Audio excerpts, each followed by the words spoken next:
Okay, thank you so much for the invitation. I don't know how we'll be discussed because I discovered the paper now. You changed the presentation, so well, I hope it will be not too much repetitive. So, as you already said, actually, migration in Italy has undergone dramatic change in the last 15 years, and especially in the last 10 years. Of course, on the front of migration, but also in terms of economic shifts and in terms of the evolution of the political scene. So, on the one hand, the nature of migration has completely changed since the end of the 2000s. But I think we should question the issue of refugee crisis. We have to be critical with this expression because it's more complicated than it seems. And in fact, we have witnessed an important increase in sea landings, and you already showed the pictures and the graphs. But of course, it's a long story, actually. And Italy has a long-lasting story of dealing with sea landings. As you will I'm sure you know this photograph because at least in France it's in the school books about the arrivals of tens of thousands of Albanese people on the shores of the Strait of Otranto in the 1990s. So the increase of sea landings has several reasons. Of course, it's related to the greater insecurity, to the political instability in the wide Mediterranean. And of course, these people are entitled, most of them, to legal protection, and they apply at least for legal protection because they have fled persecution and because they have been trafficked or because they have experienced tragedies on the way to Italy. But another reason, of course, why this increase in sea landings has happened is also because, as you know, other ways of entering into Europe have become more difficult. So the rise in sea crossing is also correlated with the difficulty, and the rise in so-called irregular crossing, as the increase of irregular migration is connected to the difficulty of entering legally on the territory. And another point that you already raised, actually, is that the fact that it's become increasingly difficult in Italy to regularize through the regularization scheme, which again puts a lot of pressure on the Italian territory because, as the only way to regularize, except from, of course, family reasons, is more or less asylum request. The asylum system is under pressure. So some scholars describe this process as a refugeization process. Some even talk about a refugeization of the labor market because, of course, with the refugee crisis, even if there is an economic crisis going on in Italy, but it's going on for 30 years, actually, people continue to work. So some of them will use they will work for free or nearly for free because there are some specific laws regulating the free labor of asylum seekers, but some of them will continue to work, and especially the case for women in the care sector. Though they are not all, of course, asylum seekers.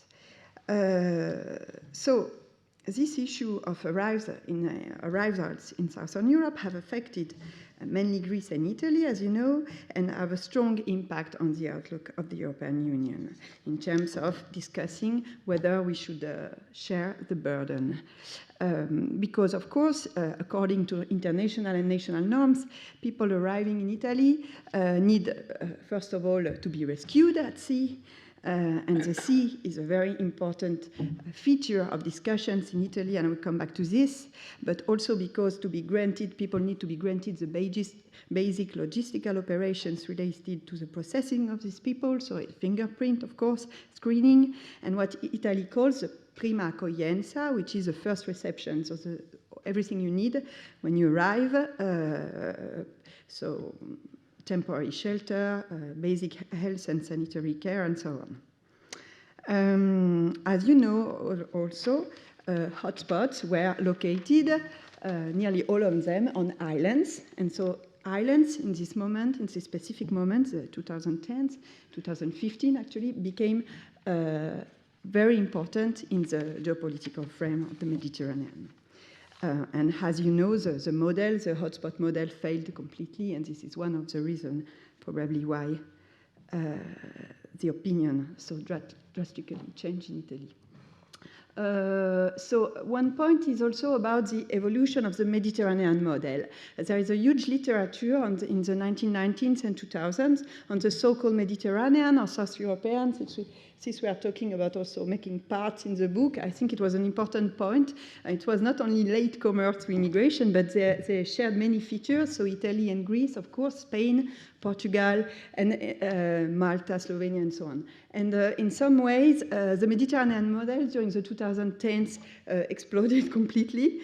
And it's difficult now to find, except from the issue of the refugee issue, to find some common features between the different countries, because most of them have experienced the crisis, true, but the effect of the labor market have been very different, and also in terms of dealing with asylum and on political consequences of the crisis, the situations are very different.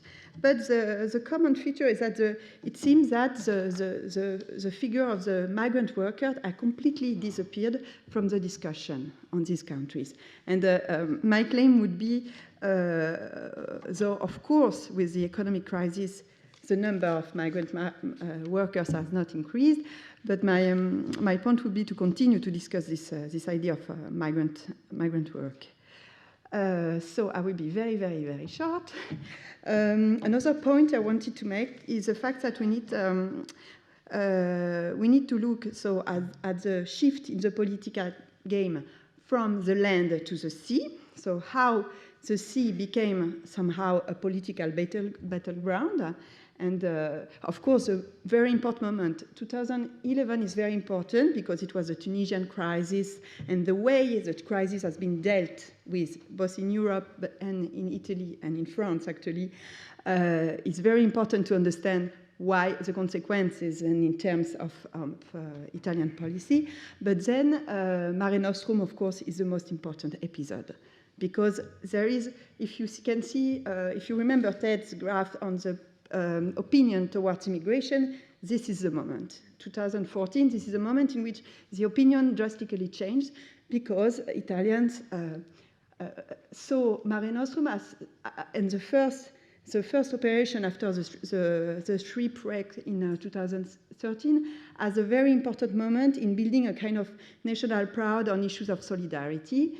And since there hasn't been any solutions in terms of helping Italy, there has been really a drastic change in opinion 1 year after, with the stop of Mare Nostrum. So another question I'd like to address, but I will not answer, is that whether there is a Salvinian turn today in politics. What is the continuity? What is the turn? It's very important because, of course, there is we can find both. I mean, there are continuities in terms of if we look at the labor market, for example, in terms of utilitarian politics, but at the same time, there is a huge authoritarian turn, so we need to discuss both, and in terms of political instability, but I will not go into detail. Maybe the last point I'd like to raise is about the increasing importance, I guess, but it's a long story because it started in the 1990s in Italy, of local actors. This is a map of mayors opposing to the Salvini decree law, and I think it's very interesting to see how it is widespread in the territory, and the local response in Italy now to Salvini policy are provided on the local front. And it gives place also to new alliances, transnational alliances of cities in Europe, and we definitely need to look also at the local level. Some authors define this movement new municipalism, and I think we should look at this. Okay, I stop. Great. Thank you, Camille. This is the second time I have the honor to comment one chapter of the book. The first one was in Dallas, and I still remember the marvelous tequila shots at the hotel. They were really great. And I think there is a continuity between Dallas and now, which has been the discussion about how much Italy fits into a European pattern or it's an anomalous case. Ted has sponsored in Dallas, if I remember well, the idea that Italy was more a kind of extraordinary stuff in which party politics was very key. And now it tends to claim that EU policy constrains and imposes will on Italian stuff. I would try to suggest a different model in which Italy is just a normal, I'm sorry, for my own country, it's a normal, banal, trivial European country with all the problems which all European countries have, unfortunately. And actually, from Dallas to now, these similarities has become stronger and stronger, not so much because Italy has improved, but because the other countries have been gone down. But anyway, the gap has closed. Because if we think what's happened in this decade in Italian immigration policies, we find three things which have pushed it much closer to European policies or non-policies or whatever than it is. First, Italy used to have a labor migration. And that was a great difference from Northern European countries and a source of conflict because most of the policies devised at the EU level were meant to prevent the arrival of asylum seekers, while Italy didn't have asylum seekers and wanted low-skilled worker, because not high-skilled worker. Italy is a country which looks for low-skilled workers. And in the last decades, as Camille said, the issue of labor has basically disappeared from the agenda and asylum has become the topic. So this is the first convergence. The second, traditionally, if you look at any opinion poll done in Italy from 1977, when migration started to be a concern, there were very few immigrants, but they were already a concern, to 2010, Italians were worried about crime and security as brought by immigration, and sometimes that they could spoil their loved welfare. But they didn't care about cultural differences, and of course they didn't care about immigrants taking away jobs because it's such a segmented market which was very implausible. Now, and that was a huge difference with Northern Europe, where cultural difference was already a very strong stuff, and competition on the labor market was a very strong stuff. In the last 5 years, I will document the difference has completely disappeared, and the model of attitudes make Italy the most extreme case of the Visegrad group, more or less. Geographically, it seems a blasphemy, but if you look at the Pew Research Center polls or at the Eurobarometer and whatever, that's the conclusion you have. Italy is always clustered there among Hungary and Poland, more or less. Actually, with higher level of hostility to immigrants than stuff. The third stuff, which makes Italy closer to the Northern Italian model, let's say, is precisely what Ted mentioned, the fact that there has been, traditionally there were amnesty. Amnesty actually in Italy worked quite well. People arrived, were tried in the informal economy, got resident permits, entered the formal economy, stayed in the formal economy later.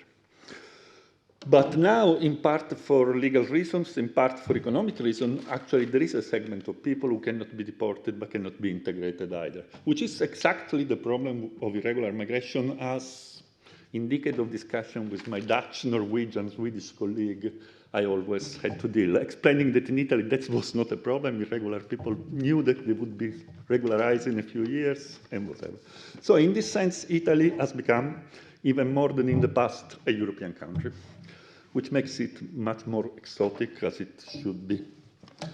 But an important factor which has not been mentioned, and I would like to stress, is just the public opinion changes, which have been really strong, and they have been linked, I don't think, with the number or the European policies concerning refugees as much as the feature of the refugee crisis itself. Let's see at the hard data first and exploratory hypothesis later. The hard data says that between 1977, the first poll ever done in Italy on foreign immigration, to 2004, when we published our book, Asher Colombo and I published our book, all the polls had a very clear model of perception and attitudes toward immigrants in Italy, which were basically Politically, there are two blocks. One is pro-immigration at any cost, who cares, no matter pro, and another bloc which is against, no matter what. And in the middle, there is a majority of fluctuating opinions, which day by day changes position. A very general low salience of immigration issues, in the sense that people complain about immigration, but they don't go in the electoral booth against immigration, they go in the electoral booth against something else. High worries, as I mentioned, for immigrants as a threat for security, but not for cultural difference. And an opposition to new entries, but not to the people already there. That was very strong. Even the people who said that they should basically use the guns against those trying to enter, which was very difficult because they were entering with a visa anyway. But anyway, agreed that those who were already in Italy had to be integrated somewhat. And finally, a large consensus on the fact that children of immigrants were Italian. You say that was the reason for which the law against the reform of the citizenship law looks so natural as an issue, because anybody in Italy thought, even on the right, that they were Italian. Now, if we look at the situation now, taking the polls from, let's say, 2016 to now, we found the opposite. First of all, the group against immigration has grown enormously, and the other has shrunk. And the fluctuating middle is much smaller than it used to be. Migration has acquired a high electoral silence. I think that Ted shown some data, but you can see data that it has been actually the issue which has determined part of the stuff. There is a strong worries about Italian cultural identity, whatever it is, but there is also a strong opposition to giving right to those who are already here meaning in Italy, which is completely new, never was there. And there is a very low consensus for naturalizing children, which is, given the Italian cult for children, particularly worrisome. This is a radical change. It has to do not so much with entries and control, but as integration policies. And it's going to stay, because contrary to what many of us would love to think, it's not the populist Northern League which is cashing and creating this climate, but actually it's this climate which has made strong the Northern League, in the sense that Paul's trend started earlier when the Northern League was in shambles and anybody thought it was dead. Let's say the only difference is that the Northern League is very good at communication, is very good at cashing upon the opinion of the electorate, while the left is a failure which still trusts academic and journalists to get the public opinion. And so the result is that they win and the left lose. But this change is perfectly good. Explanatory hypothesis and the closed. Well, first of all, when we talk about bot lending, we are talking of the quintessential uninvited guest. Symbolically and semiotically, there is nothing to say about it. It's like the caravan at the Mexico border. If you want to perceive the refugee as a pretentious and pushy uninvited guest, that's the perfect icons that you want to see. Second, we should look at the composition of the refugee flows in Italy, which is slightly different from what you get in the Greek corridor. In the Greek corridor, you used to get Syrians and whatever, which are considered by most as bona fide refugees, as you see from recognition rates. The nationalities of the people arriving through Libya are completely different and are much more contentious in terms of acknowledging them as bona fide refugees, which is one reason for which the data TED shows that actually Italy has a very low recognition rate.